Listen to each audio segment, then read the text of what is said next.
Good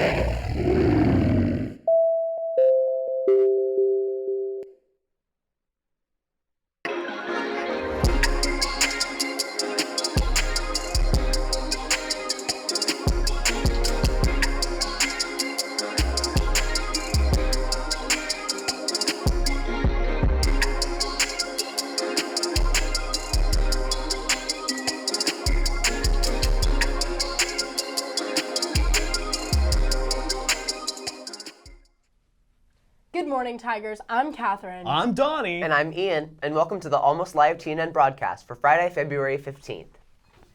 Tigers, this Saturday, Slow High is putting on the annual event for elementary school children and their parents, the Sweetheart Dance. It is a great opportunity for them to dance, enjoy some great snacks, do some crafts, and have fun. If you have younger siblings, let your parents know that the dance is this Saturday from 5 to 6:30 p.m. in the big gym. Tickets will be sold at the door, $10 per parent-child pair and $2 for each additional child. Tigers, the film festival is coming up. Start filming and editing. Films are due April 9th and must be produced by students under 10 minutes and age appropriate. Have fun. Email any questions to slhsasb@slcusd.org. Seniors, did you miss out buying a senior shirt? There are a few left in stock, $15 each, sold at the ASB office. When they're gone, they're gone. Dodgeball is the next intramural. Teams of 5 are required. Sign-ups due Tuesday, February 19th. Make this intramural the biggest one yet. Champions take pizza, soda, and a champion t-shirt. Dodgeball is the next intramural. Starts on February 19th, teams of 5. Make sure to get your sign-ups in front of the ASB room. In club news, the Art Club will be in Mr. Norton's room 510 today at lunch, and we will be planting our donated succulents into their new ceramic pot homes. Thank you to Mrs. Martin for her generous donation of clippings for this project. If you would still like to donate succulents, you can bring them to Mr. Roper's room next week. The Tech Club meets in room 400 today during lunch as well. Are you depressed about not having a Valentine's date this year? Well, it's okay, because you can come laugh it off at the improv show today at lunch in the theater. And now for the final message for FCCLA week. Hey guys, my name is Sean Carlson. I'm your FCCLA chapter reporter. And I'm Nikki Larson, and I'm a member of the FCCLA Slow High chapter. And happy FCCLA week! Today's theme is BU in red. So if you're wearing red, stop by the Culinary Arts room for a special prize. Hi again, Aaliyah here. So this past weekend, FCCLA competed at Region up in Vacaville. Slow swept the floor. So if you see any of our competitors, make sure to congratulate them. Also, we all now qualify for state. Wish us luck! And now to Donnie with the sports.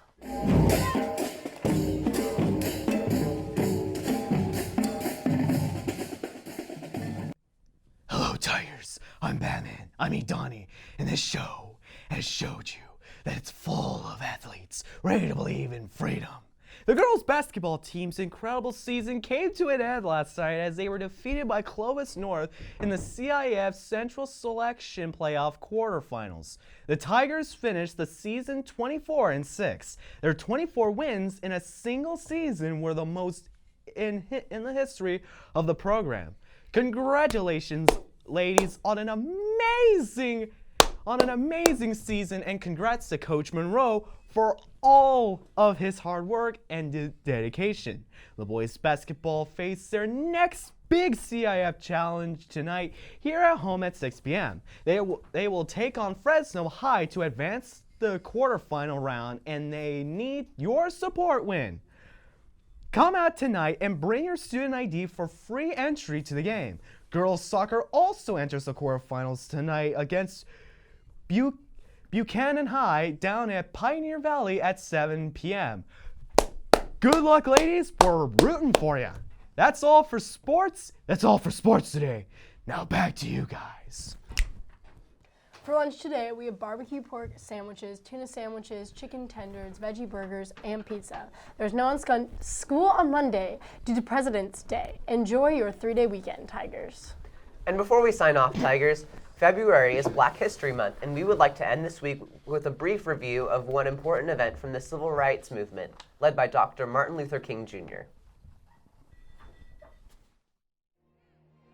August 28, 1963. 250,000 Americans, black and white, young and old, descend on the nation's capital in a show of solidarity.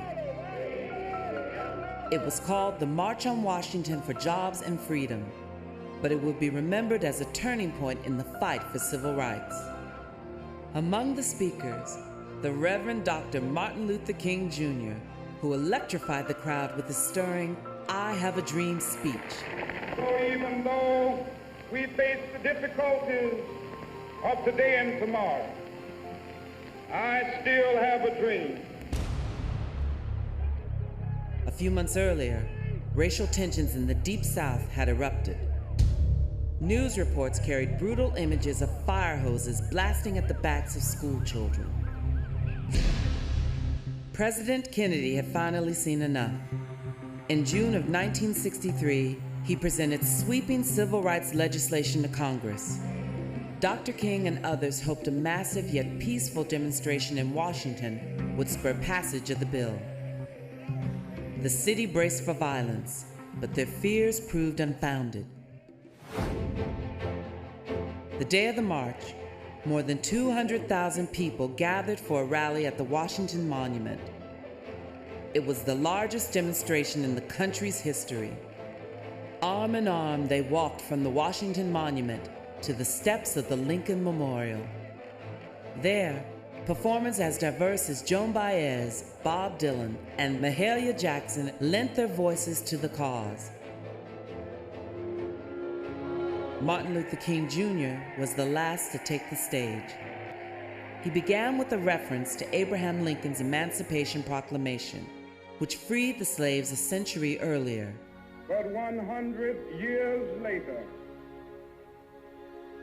the Negro still is not free. Partway through, King put aside his prepared text and shared with the protesters his dream of equal rights for all. Let freedom ring, and when this happens, when we allow freedom to ring, when we let it ring from every village and every hamlet, from every state and every city, we will be able to speed up that day when all of God's children, black men and white men, Jews and Gentiles, Protestants and Catholics, will be able to join hands and sing in the words of the old Negro spiritual, free at last, thank God Almighty.